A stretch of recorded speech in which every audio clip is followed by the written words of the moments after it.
Todavía hoy se nos pone la carne de gallina cuando escuchamos esta célebre sintonía.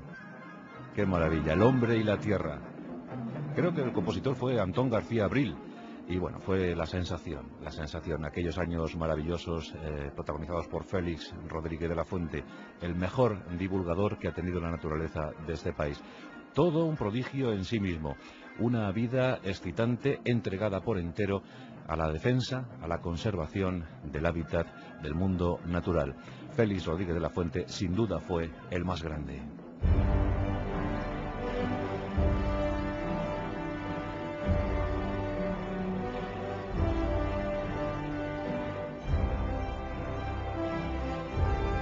Tan solo pudo vivir 52 años. Eso sí, todos ellos plenos y cuajados de experiencias sin igual. Nos trasladó como ningún otro cómo eran los animales, cómo eran las plantas, cómo era la biodiversidad del planeta. Una de esas mentes prodigiosas, un adelantado sin duda alguna a su tiempo. Félix Rodríguez de la Fuente nació en Poza de la Sal, en Burgos, ese 14 de marzo de 1928.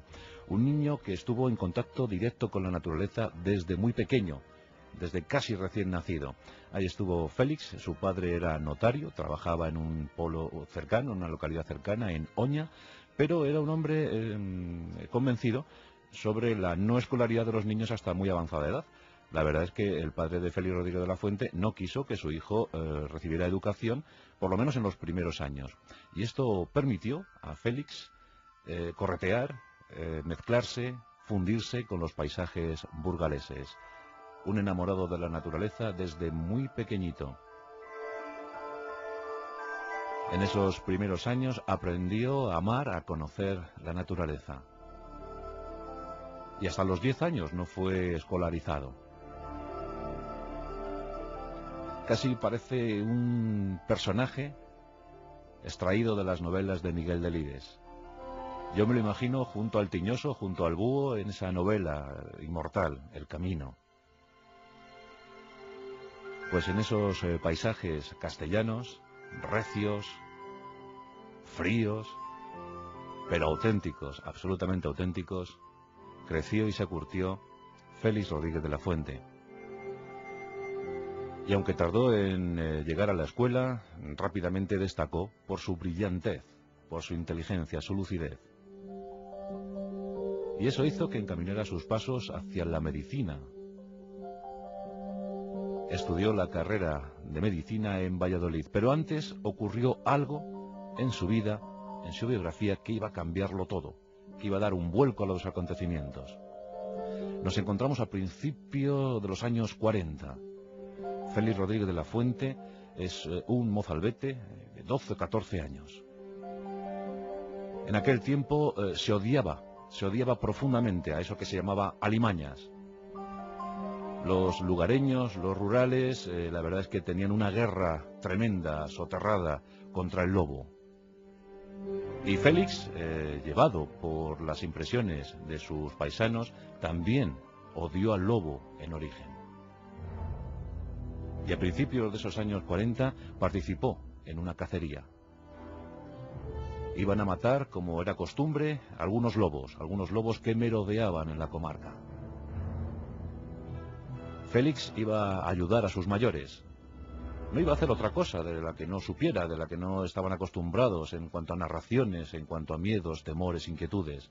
Iban a matar al enemigo, iban a matar al lobo. Pero quiso el destino, quisieron los dioses de la naturaleza, que Félix, el llamado, el gran defensor de los lobos, se topara frente a frente con un lobo. Cruzó su mirada con aquel lobo, con aquel hermoso macho, y descubrió de inmediato la nobleza en el gesto, la franqueza en la mirada. El lobo era un superviviente en aquel tiempo inhóspito. Dentro de la leyenda, dentro de la maldita leyenda, los lobos estaban siendo diezmados. Félix Rodríguez de la Fuente vio en la mirada de aquel lobo todo el mundo natural, todo el hábitat que les rodeaba, el porqué a una vida. el porqué a un planeta. Y comprendió de inmediato que hombre y lobo, lobo y hombre, eran algo más que enemigos. Que en el fondo formaban parte del mismo sistema, de la misma diversidad, del mismo mundo, que ambos tenían los mismos derechos, las mismas obligaciones, que ambos debían compartirlo todo. Y desde entonces, Félix Rodríguez de la Fuente jamás volvería a participar en ninguna cacería, en ningún acto represivo contra los lobos. Desde entonces sería su más fiel amigo, su más fiel defensor. Cursó estudios, terminó la carrera de medicina, pero nunca llegó a ejercerla. Iba a ser odontólogo, pero lo de los dientes no iba con él. Más bien, le gustaban los colmillos de los lobos. Pero tenía otros grandes amigos, los halcones. Félix Rodríguez de la Fuente se adiestró, se curtió, aprendió todo lo que había que aprender sobre la cetrería. Y amó como nadie a los halcones. De hecho, fue uno de los primeros en introducir halcones en las cercanías de los aeropuertos a fin de evitar accidentes. En 1960 llevó 2 halcones, regalo de España, al reino saudí. Y gracias a eso, pues recibió un mecenazgo, recibió una cantidad económica que le permitió iniciar sus primeros documentales. En 1964 vimos por primera vez a Félix Rodríguez de la Fuente en televisión española, en compañía de 2 halcones. Ya desde entonces, la relación entre Félix y la televisión, entre Félix y la divulgación,